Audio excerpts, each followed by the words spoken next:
MKE Now with Dave Stevens. I am the co-host, Marcus Hart of the Transform You Media Network. Take it away, Dave. Hey, everybody, this is Dave Stevens, and welcome. I'm excited to have everybody here live again on riverwestradio.com, WXRW 104.1. Appreciate all the listeners out there that are out there both on www.riverwestradio.com and that are joining us here on Facebook and Instagram and YouTube and all of the cross platforms. This is Ability MKE Now. I'm Dave Stevens, and I got my man DJ Marcus Hart is with us, and I'm really excited. Again, this is week 2 of what we're doing, and so the new eyes and new people that are listening, we appreciate you guys being here with us and giving us this opportunity to just talk about abilities and differences and things like that. And tonight I'm excited because I've got a great guest that I know. I've worked with him before at our sports camps. He's got a great story that I think everybody's going to like tonight. His name is, I forget his name. Oh, yeah, Richard Ramsey. We've talked before, and it's great to have him involved with what we're doing here with Ability MKE Now. And Richard is a limb different athlete. He was born with one arm. Richard, if you want to show everybody your flipper up there and let everybody see that. Let's see. What I'm trying to look here and see what's on Facebook, because are you seeing, Marcus? We just want to make sure that everything's, see, what I'm seeing is a picture, and I'm not seeing a live shot here real quick. So I don't know. I'm just going to check here on Facebook. And again, I'm sure we came to a screeching halt here, but Okay. okay. We're good. I was just double checking. We're on so many cross platforms now. Yeah, yeah. So yeah, and in fact, we are jumping across so many platforms that technology can definitely be a hurdle. So we do appreciate you bearing with us, Richard, and in these trying times during quarantine. Dave is doing an awesome job, by the way of getting caught up to speed. Well, Richard, as we talk about your story and get everybody out there, involved in what your story is. You're born without an arm. You grew up in Arizona, which again, we've got that common bond that we share. I know we talked about the people that we know and everybody that are rivals and all that kind of stuff. So I talk a little bit about growing up in Arizona as a youth and what that challenge was like, as a kid in school, when everybody wants to kind of fit in and you had a little bit of a difference. What was that like growing up for you? Yeah. First of all, thank you guys for having me. I really appreciate it. Always a pleasure to talk to you, Dave, and Marcus. It's already been a pleasure chatting with you too. So, growing up in Arizona, I guess I tried to grow up no different than any other child. However, having one arm kind of sets me apart a little bit. So basically just tried to do whatever I could in order to fit in. Fortunately for me, part of that fitting in was getting involved in athletics, sports, basketball, football, baseball, soccer, anything and everything that I could do that involved any bit of athleticism. And basically I used that throughout the rest of my childhood years to fit in. And fortunately, I ended up being an okay athlete. So it worked, I guess. Now you played a lot of different sports when you were growing up, and I'm just curious, what drew you to certain ones, especially needing one arm and two arms supposedly, and when did you find those successes that started happening along the way?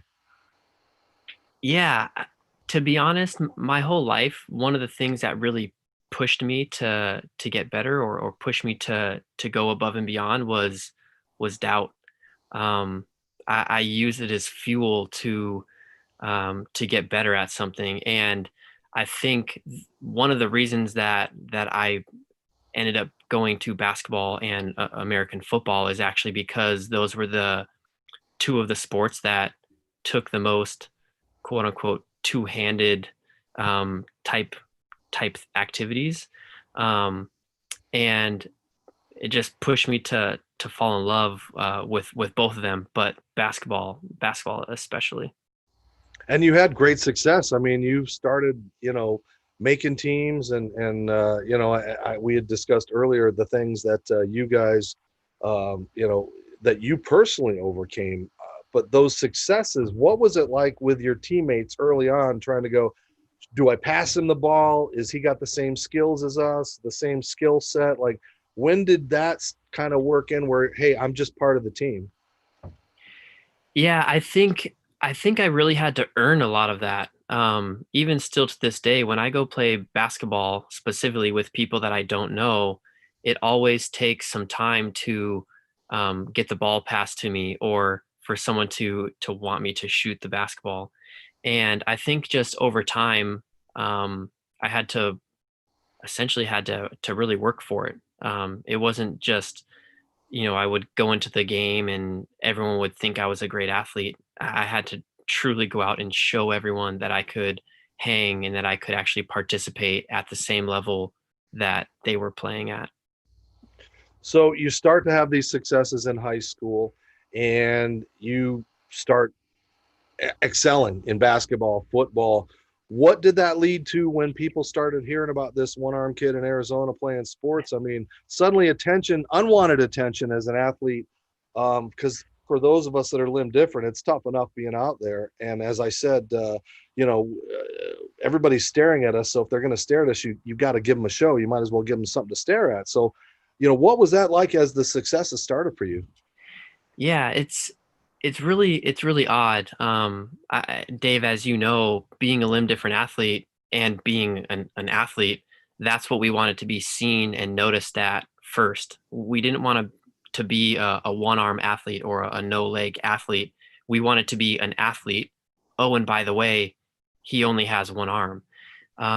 I would say for me, you hit the nail on the head. Unwanted attention for sure. I'm definitely more of a behind the scenes kind of guy. I don't love the spotlight by any means, but what I do love is the competition. So I try to take that and turn it into something that would allow me to even play better. Um, I wanted that pressure. Actually, I wanted people to I wanted to go into the game and people go, "Oh man, he's the guy that we have to look out for," or "Oh man, I'm going to try to destroy him." And again, that's what fueled me. That helped drive me to be better, to play my best, and that's just what I did. I try to take that energy and turn it around for my positive gain within the team sport of basketball and football specifically. Dave Stevens here with DJ Marcus Hart. You're listening to WXRW 104.1 River Rest River. Hi, man, it's so tough to say. Riverradio.com. We are on Ability Fest coming up at the end of October 26th and November 1st, which again is showcasing abilities and those with limb differences and all kinds of things in sports and everything. And as we get back to our guest, Richard Ramsey, Richard, you started then having those successes where colleges started to take notice of you, and you then had to walk that line where do I go? What should I do? And what ended up happening as far as those college challenges? Yeah, I think I was in such a great position in high school because I had a lot of friends around me, a lot of teammates that were fantastic athletes as well, and so that draw in a lot of attention just from watching my other teammates as well. On top of that, our basketball team was quite good, um, and just that attention in general it actually led me to become the Arizona Athlete of the Year, the March of Dimes Arizona Athlete of the Year, and Gatorade Arizona Athlete of the Year. And because of that, it did bring in those colleges, specifically bringing attention to myself. And um, though playing basketball for a career, of course, would have been fantastic. I didn't think that it was actually something that was obtainable at the level that I wanted to attain it. So I ended up actually staying in state, going to Arizona State University and studying kinesiology, which is like sports and exercise science, because I had another dream, which was to go make shoes for Nike. And now you are, and that's what's awesome about having you on. You're an innovator, and for those out there really don't know what that is, if you could kind of explain to the audience, one, what drew you to shoes, and two, what do you do? Yeah, great question. So the first thing, what drew me to shoes? Um, I was always someone who loved to solve problems, and my dad, when it was 1996, I was 8 or 9 at the time, and he bought me a pair of basketball shoes, and these basketball shoes were so cool. They were worn by Dennis Rodman, and he was that edgy player at the time, and the shoes were just too wide for my feet, and I could not get them to fit securely around my foot. So I started to, I guess, experiment on ways that I could make this shoe fit me better so I could actually play basketball without having to worry about slipping around inside my shoes. Over time, I finally found something that worked, and the love of footwear in general, coupled with figuring out problems and solving them, led me to want to be uh, someone who makes shoes. Now, fast forward X amount of years later, I am now working at Nike in the innovation department. And my job as an innovator is to create new technologies that go inside of Nike footwear. So if you think of inventor as someone who creates something that's never ever been done before, an innovator takes something that's been done and makes it better, like it's never been done before. So it's a little mix of invention and innovation. And I specifically work on product that is easy on, easy off, easy open, easy close, and adjustable, with the consumer of the adaptive athlete in mind, 90% of the time. Well, that's awesome. And Marcus, I know you've played basketball. You're a big basketball fan. Some of this has to be blowing your mind right now. Yeah, I'm truly just, truly just sitting up here smiling and just jumping in my within my soul right now, you know, truly about the ultimate transformation journey you have walked. Dave did an excellent job of just, priming that out of you. And I just want to quickly just jump back, early on, you mentioned like just being motivated by doubt. A lot of that doubt, that feeling of doubt came from just, being in a position where sometimes you get cast out as, being that one that's just absolutely different, and the bullying, the childhood trauma, feeling different. And as someone who suffered from mental health illnesses and battling for 7 years of depression and addictions after leaving the service, I'm just wondering, just kind of curious, just you ultimately did channel that energy in a positive way. But what truly was your secret behind that? Because there's so many people right now struggling with mental health illnesses, that's a part of this whole community of disabled individuals. And oftentimes too, they got multiple disabilities too, besides the mental health illnesses that they're battling. But what was your secret? Other than finding something that you were passionate about, and now you're crazy now, putting that energy and into shoes. So that's awesome. Yeah, I think that quote unquote that secret. It's going to be that would be a very very long winded answer.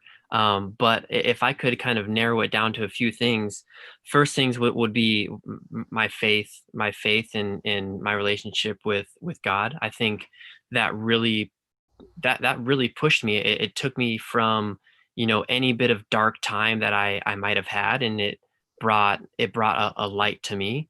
um, but also I had a great support system around me. I couldn't have asked for better parents. I have a brother who uh, is my best friend, younger brother, mind you, who's my best friend. And on top of that, I do have another friend who I consider family. And I think just the support system that I had around me was I mean, a huge driving force of kind of allowing me and pushing me to get better always. And on top of that, I think I've been able to look at the big picture, probably at an earlier age than some, and that big picture helped focus my efforts into the direction that best suited me and I guess my future plans. So I could probably get into much more detail than that, Marcus, but I do think those are the three things that really helped kind of shape and guide the direction I went and helped me get where I am. Dave Stevens here on riverwestradio.com, WXRW 104.1. This is Ability MKE Now with Dave Stevens and Ability MKE. Well, that's what the airport is in Milwaukee, if those of you are asking what it is, because we are Milwaukee based. And I just wanted to say hi to our friends out there in Milwaukee. Thank you for joining us. Our friends in Arizona, California, Minnesota, all over the country joining us. And again, thanks, of course, to River West Radio for allowing us to showcase abilities, not just inside and out. Richard Ramsey is joining us. And Richard and I got to know each other last year when we were working with Nub Ability Athletics. And, Richard and I got to talk a little bit. We stayed in this tiny house with about 45 other people, and it was kind of like a dorm thing, but it was awesome to be at Dixie's house. And I really appreciated, being a part of that. And, here is, for those that can't see, here's a picture of you at the camp, and working with basketball players and things like that. And I'm just wondering, how did you get involved with Nub Ability as far as not one, participating, and two, becoming a mentor? Yeah, so my involvement and participation in Nubbability goes all the way back to 2011 or so, when I moved from Arizona to Oregon in 2010, and then in 2011 I was missing the act of mentorship. Not not necessarily myself being mentored, but I love to be able to help guide in general, but specifically the youth, and more so the youth that are going through specific challenges that I went through. So I started looking online for things I could do involving basketball that would bring me closer to help younger generation, and I found a group called AMP1 Basketball.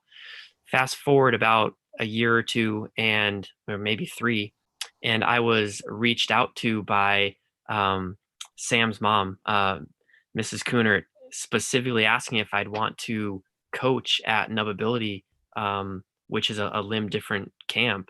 And though it took us maybe 2 or 3 more years to actually get to camp, ever since that moment, it's just been very fulfilling to not only be able to connect with people like yourself, Dave, and other coaches that went through a lot of the same difficulties that I did growing up, but more importantly, it's about teaching these kids that if they're going to succeed in life, they can't give up.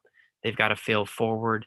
They've got to find every little bit of energy they have and turn it to be a positive, a positive in their life, but not only their life, but others around them. So it's been an awesome few years with Nubbability. I definitely hope it's going to be a continuing thing for many years to come. Well, what I really loved about Nub Ability and what it brings to the athletes is it's one of those things where you walk into a room and there's kids missing arms and legs and everything, and nobody's staring at anybody, and nobody's like looking and saying things and snide remarks and all the stuff that we go through in our life. And I was just curious that first time when you walked in there, and I know you've been around other things, but when you walk in and you feel the love and everything that's like that in that room, I mean, to me, it was one of the most moving moments of my entire life. Yeah, it's a pretty overwhelming feeling. Um, it's it's hard to explain, but if you were to walk in a room and every single person there is like you in more ways than one, it it kind of takes away the spotlight from you, and it just is more of this camaraderie. It's more of this together feeling. And to be able to experience that at the age of, let's say, your late 20s, early 30s, is incredible. When you think about these children that are there, they now know that they're not the only one like that. They're not the other. There are many other kids, many other adults like them who are going through or have gone through a lot of the same obstacles and the same hurdles. And it is just this overpowering sense of home. I guess is the best way I can describe it. It really is awesome to be a part of. And if you want more information about Nubability, just go to nubability.org. It's a great site, and it has a lot of information out there that you can get. And I'm so proud to kind of be a part of it, and work with Sam and his mother and everything. And it all leads to the Disability Channel, and working with Marcus Hart here now, and all the cool stuff that we get to do, and bringing a guy like you in to talk about tough things that people don't realize, like in this is the 30th anniversary. I think on the 26th, next week, I think, is the 30th anniversary of the ADA Act, of saying, well, making the initiative to hire those with physical and mental and all kinds of disabilities. And I'm just curious, because as we talked, you've had a great job. I had a great 20-year run at ESPN, but to be able to be known for your ability and your disability is something that's in the back of your mind, because you never know how people are going to treat you. Am I wrong with that? No, you're definitely spot on. As much as we want to be seen as, like, I guess, quote unquote normal, or we don't want to be looked at differently, fact of the matter is we're looked at differently the moment someone lays eyes on us, and notices our disability. Um, what I think makes it easier for us is that we can kind of rely on that confidence that we've grown with throughout the years. And I think that it kind of gives us that hope that, hey, if we look at it the right way, we can help shape the future, for these kids out there. um, and I think we're doing that every day, whether we realize it or not.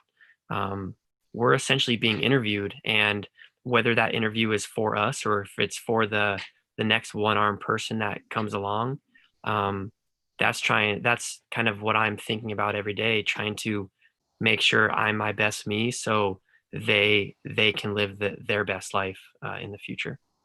Well, it's awesome to have you as a role model, and all of the new things that we have with a guy like Shaquem Griffin and his brother in Seattle, and Jim Abbott, and all of the limb different athletes that we are bringing together, with Sam's bringing together with Nubability and everything. And I just wondered, as we wrap up the first part of our section, your thoughts when people say, you've got the golden ticket, you've got one arm, and you're never going to get fired. I kind of thought that at ESPN, 20 years, they're not going to get rid of me. But, there's that added pressure to, I think, come up, and be a leader, but also be a quiet leader, because again, you want to be known for your ability, not a disability.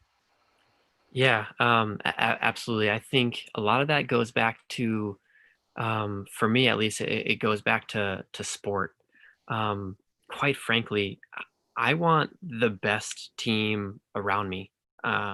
Whether they look different, whether they are different, whether they act different.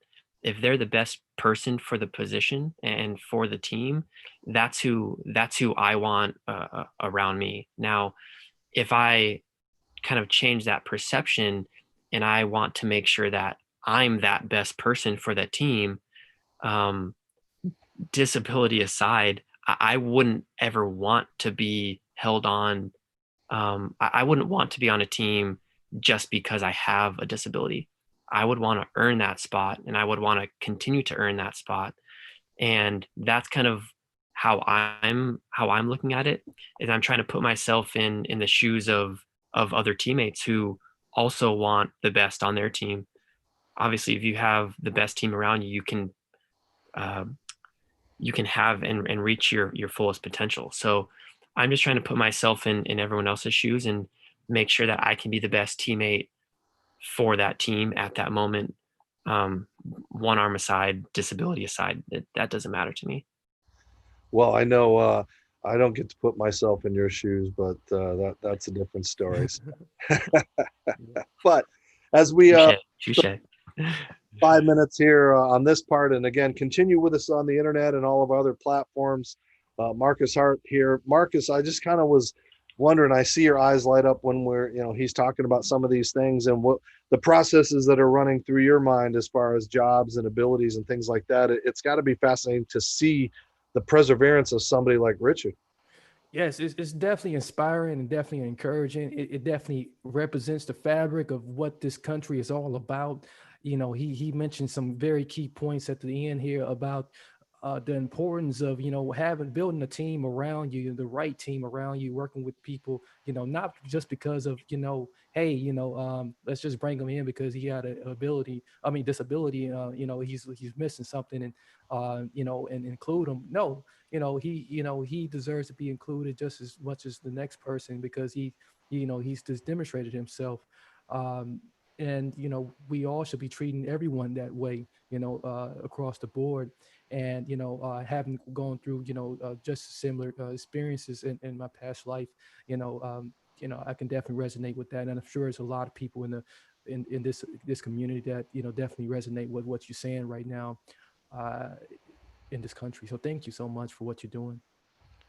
All right, Absolutely. this is Dave Stevens, and we're going to continue. We're wrapping up here last couple of minutes. I did want to talk about something that's really cool as we continue on Ability MKE now with myself, Dave Stevens, and Marcus Hart with us along the way on this new journey. And what I wanted to tell people is some exciting stuff coming up. Is Anna Maria Bliven is going to be a part of Onward and Upward and Prosperity Pathways, and we're going to talk about job opportunities, on the internet, and trying to help people with that are veterans that have disabilities that might be homeless. I mean, she's got some great stuff that we're going to connect people with every week. Job opportunities, things to do online, resources to help with doing resumes, all kinds of things. And I know Marcus has worked with her and done shows with her, so it's really exciting. She's going to be joining us in the following weeks to kind of just update people and help people, because that's what Ability MKE now is. It's about showing and showcasing other folks' abilities on the inside and outside, using your brains, using the body parts that you have, and really kind of showcasing that, yeah, we're a small minority of folks out there, but there are a lot of us out there, and it's a powerful nation. And this is an opportunity to have that voice thanks to riverwestradio.com, WXRW 104.1. So again, we're going to wrap up here in just a couple of minutes on the radio side, but we'll continue on the internet. We got more to talk about with Richard. Richard, you got a minute here? You want to say some closing things to the radio folks? Yeah, I think the last thing I just want to leave you guys with is just some advice. Like, fail forward. The beautiful thing about failing forward is when you fail forward, you don't fail, but you learn. And um, when you learn, you can't be failing. So fail forward, and the last time you can quote unquote fail is the last time you try something. So just make sure to fail forward and keep pursuing those dreams that you have. And when you don't succeed, learn and then try again. All right. So again, stay with us. Marcus, you want to wrap it up and kick us out of here? And we'll continue, of course, on the rest of the internet. River West Radio, WXRW 104.1. Yes, thank you so much, River West Radio listeners. We hope you enjoyed doing this. We enjoy doing this show for you every week. We have a great episode here that you just seen, Ability MKA Now with Dave Stevens. We appreciate our guest for sharing his story and making this episode one of a kind. You can come back and listen again and again through the archives. Feel free to go to riverwestradio.com to go to shows. Click on Ability MKE Now. We welcome you to our Facebook group as well, Ability MKE Now, and consider a like for our Facebook page. Take care and many blessings, peace, and lots of love on River West Radio. All right. Thanks, everybody. And now, if you are with us, we are continuing here on Facebook, YouTube, all the different cross platforms. Again, thanks, Marcus Hart, my friend. He's going to pop out of here in just a minute. We may have another friend come on, but as we continue to speak with Richard Ramsey, who is an innovator with Nike. Richard, what are you working on these days as far as, it must be the shoes, right? Yeah, these days, again, so my innovation role is specifically around ease of entry. So easy on, easy off, easy open, easy close, and adjustability. So if you think about 4 sides to a box, those are my 3 sides. And that last side kind of just allows me to kind of be creative and use it as an outlet for my creativity. Nowadays, it's really working on product that allows all consumers to be able to wear our product. So, for instance, there are times where someone with one arm, let's say, may not want to buy a pair of shoes because of the difficulty it may take to put the shoe on and to tie the shoe and then to take the shoe off. So what I'm working on is trying to fix that, trying to create universal product so everyone can use this product no matter their ability. Specifically, we're making product for the now 21 Olympics, which is pretty cool. Well, it's really awesome that you get to continue to, make an impact in people's lives. I'm wondering in the back of your head, though, is everybody kind of going, hey, how's a guy with one arm going to know the needs of people that wear shoes and have to tie both sides and, all these silly things. But I'm sure the skeptics out there are going, well, what is he going to know? And I want to lean down and tie both or pump or whatever. I'm just wondering, how does that factor in when you're working on the product? Yeah, that's a great question, and silly simple answer is we listen to the voice of the athlete, and the athlete in Nike's eyes is if you have a body, you are an athlete. So that encompasses everyone. Meaning, we do hear that some people want to tie their shoes with 2 hands the way they normally tie their shoes. They want laces, they want that adjustability, and we're not going to take that away. What we also hear is people want to not ever touch their shoes with their hands. It's dirty. It takes time. Not all of our consumers can actually bend over because of bad backs or bad knees or hips or whatnot. And we also hear about those consumers who don't have great dexterity.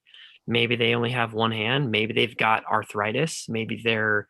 Um, maybe they're on the the back half of life, and they're just trying to find something that's easy. So we're listening to all these consumers, and we're trying to create product that works for everyone. So though we may not make one specific product or one specific shoe that does work for every single person out there, what we want to do is we want to create a product line that can work for as many people as possible. So we still will have laces over here, and then maybe on the other side we'll have shoes that are completely laceless, and they use an engine to secure to your foot. So if you think back to the future too, the future is auto lacing, and that's where Nike's going right now. Well, all these innovations, it's got to be, neat for you to just come up with that. I'm wondering if there's like one thing that you've done that you're just like, yeah, I did that. That's my thing. Cause you don't get the credit. Obviously there's not like, a Hall of Fame for shoemakers and things like that, other than I think Geppetto, he's like the most famous shoemaker. But like, what is the one thing that you've come up with that people don't know that you're so proud of? I would say that one thing that I'm most proud of at Nike is specifically the Fly Ease technology. Fly Ease technology was brought to life in 2015, and it was brought to life on a a basketball shoe, the Soldier 8 Fly Ease, and it's a shoe that opens up in the back and zips close, so it allows for ease of entry.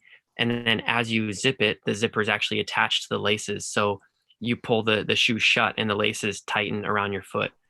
Though I was nowhere near the only person working on that project, it is one that I'm still very proud of, specifically because that was the first shoe in Nike's line of Fly's product. And fast forward from 2015 to now, and that is the reason I have a job in innovation on in a group that specifically only works on Fly's product.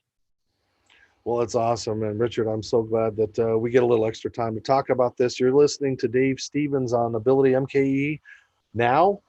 Thank you guys for staying with us for this time. And this is always the fun part where we get to have a little more fun and a little more lighthearted. And I'm just curious, you told me the story a long time ago, but like that one moment, that defining moment where you knew that you wanted to improve shoes. It's a great story. Yeah, so that one moment stems back to 1996. I was 8. I'm pretty certain I was 8 still at the time, and again, I wanted to solve a problem. That problem was making a basketball shoe that my dad gave me. It was very special to me. I wanted to make that shoe fit my foot better and not hinder my performance on the basketball court.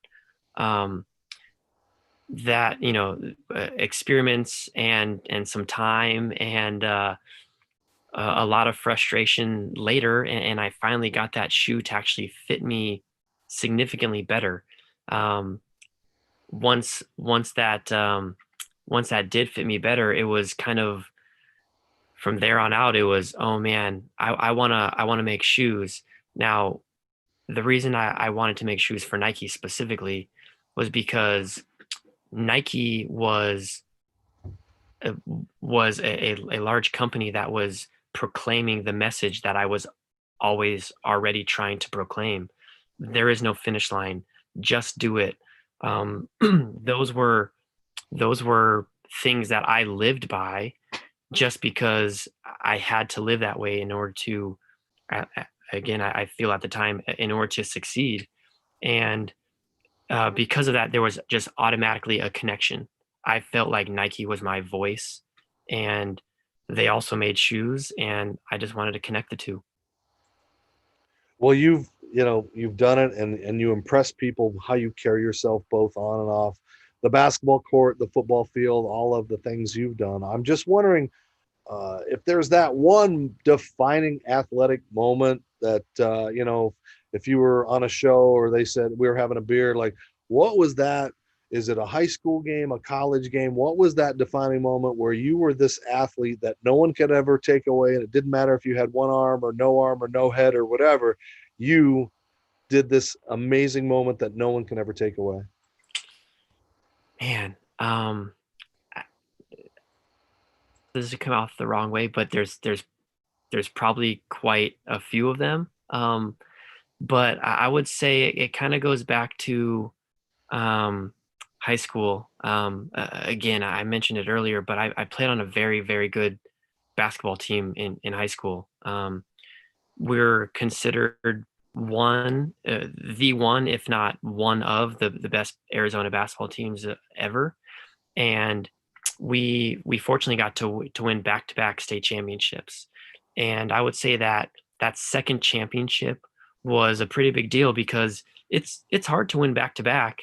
But the team, we were so close as a team that it was finally that that one single moment that I guess enthroned us as a family, for years to come. And we still chat with each other like it was yesterday. So that would probably be one of the biggest, one of the best. I of course met my wife playing basketball, so that in of itself is such an amazing story. And of course one of the most um, amazing, I guess, memories of my basketball career. And then hanging out with with James Harden at Arizona State and going to the rec center and um, dominating. Yeah, you talk about that, and I love the you were in the athletic department at Arizona State. A lot of big names came by, but then you started balling with, at the time you didn't know was going to be one of the greatest NBA players ever. So what was that like when you walk in? You've got an arm. Does he look you up and down and go, yeah? Or like, how do you earn that respect from an athlete at that point? Yeah, I think earning that respect kind of just goes back to again some earlier comments of you quite literally have to go out and earn it. You can't just tell someone who is a McDonald's All-American that you can play basketball. Uh, you quite literally have to uh, put up for it, and you have to go show that you can play basketball. Fortunately, I was able to do that. We built a pretty cool friendship while at ASU, and by no means are we close today, but um, he definitely still recognizes me from back in the Arizona State days. So yeah, it was pretty cool, but it just goes back to having to show my ability and that I can play basketball. And fortunately, I was able to do that, and we got to play basketball together because of it.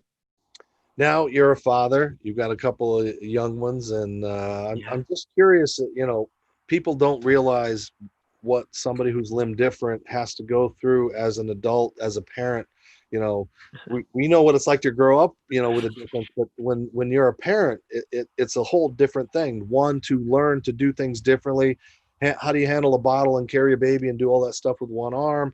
People are staring at you, going, what has been the biggest challenge for you as a parent who's limb different, or whatever label they give us? You know, um, I would say one of the biggest challenges was diaper changing. Um, Babies don't just lay there and let you change their diaper. Especially as they get older, they get stronger, they get more active, they like to squirm. That was definitely one of the more challenging parts of fatherhood. I think beyond that, um, always having to explain to your children's friends or classmates about why you have one arm or about why you look different can also be challenging. Not not necessarily because it's hard to explain why I have one arm, but it's more so how would this parent want me to explain it to their children?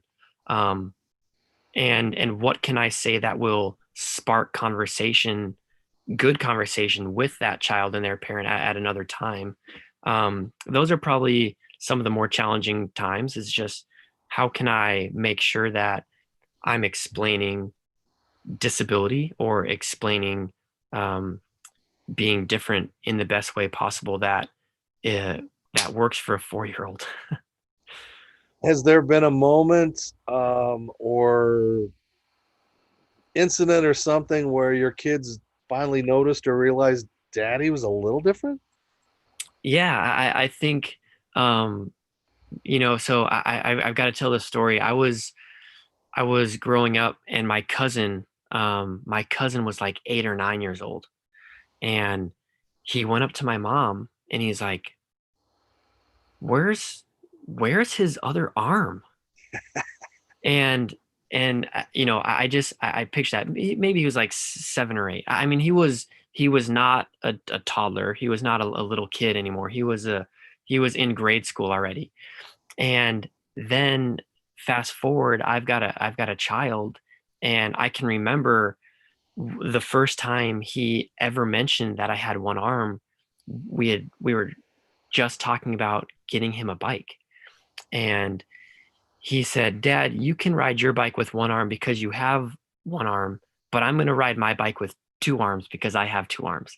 And he was 2 years old at the time, and it was like, man, that's really cool that he's already connecting the dots. But then fast forward until just 2 or 3 weeks ago, and he literally said, "Dad, just because you have one arm, I still love you." And it's like, that's what it's about right there.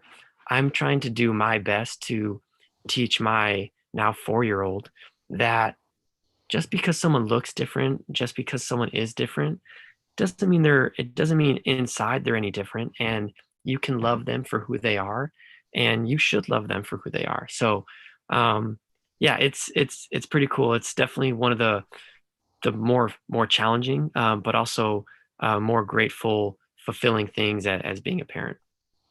Well, I've appreciated the time we have, and as we wrap up, because I know you've been here for a while, there's so many more questions we could touch, but I just want to know where you kind of envision your life going as far as what can you do philanthropic, charity wise, Yep.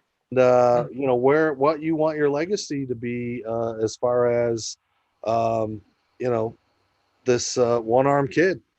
Yeah.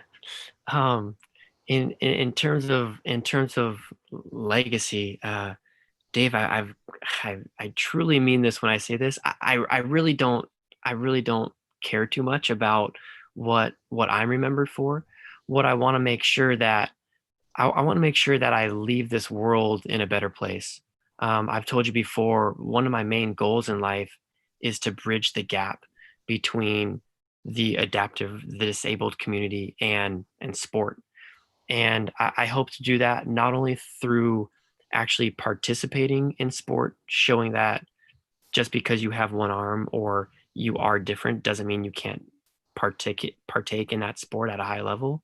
But I also want to be able to teach the younger generations that they can do it too. I think of amazing other athletes. You mentioned Jim Abbott, Shaquem Griffin, Zach Hodgkins. I think is another great example. Kevin Atlas. Um, there's Coney. I mean, some of these guys are. I mean, yourself, Dave. You're in the same ballpark of you guys are incredible athletes that didn't let anything hold you back in life. I want to be part of that change. I want to be part of that inspiration that leads this next generation of kids, whether they're adaptive athletes or not. I want to help lead that to make this world a better place and just create the future of what we know. Wow, how old are you again? Not as young as I want. You are like wise years, my friend. Well, I want to thank everybody that are listening and watched and joined us for tonight. Again, Richard Ramsey's a great guy. If you want to follow his story, you can get more information. Google him or follow him on Facebook, Instagram at One Arm Kid. He's got, he shows things that you see as far as his kids, what he's working on in shoes when he's allowed to, and the prototypes and cool things like that. Is there one thing you want to leave our audience with, like a closing thought or something? Again, because you seem like you're so much wiser than your years on this planet. um, yeah, it kind of just goes back to the thought of growth. Fail forward. When you fail, quote unquote, when you fail, you learn, and when you learn, you can't fail. So it essentially leaves you with success or learning. When you learn, you grow. When you grow, you succeed, and it's just this big cyclical process. So um, it's just this thing that I keep reminding myself about, um, and it kind of goes in line with another kind of, I guess, mantra that I've kind of lived by. It's turn a negative into a positive.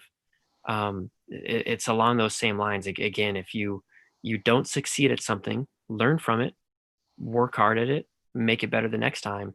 And then if again you don't succeed at it, great. You learned what didn't work.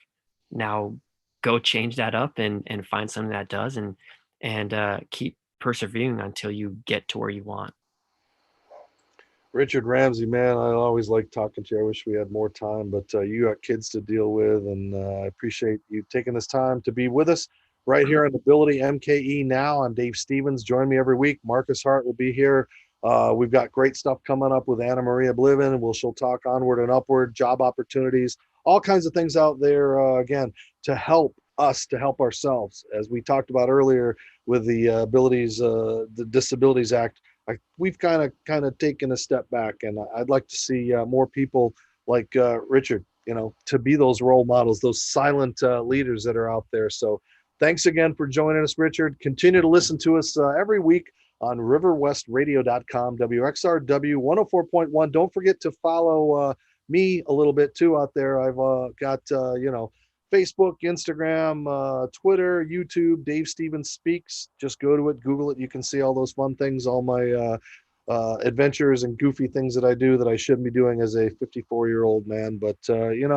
got to keep them entertained. Like I said, if they're going to stare, we got to give them a show. Is that right, Richard? Absolutely. That's absolutely right. Give them something to look at. So thanks again. Best to you and your family. Stay safe and continue to make an impact in this life and in this world. Appreciate you joining us. Again, this is Dave Stevens. Join us every single week right here on riverwestradio.com. Appreciate it, guys. Love you. Thank you for your support. Everybody, have a good night.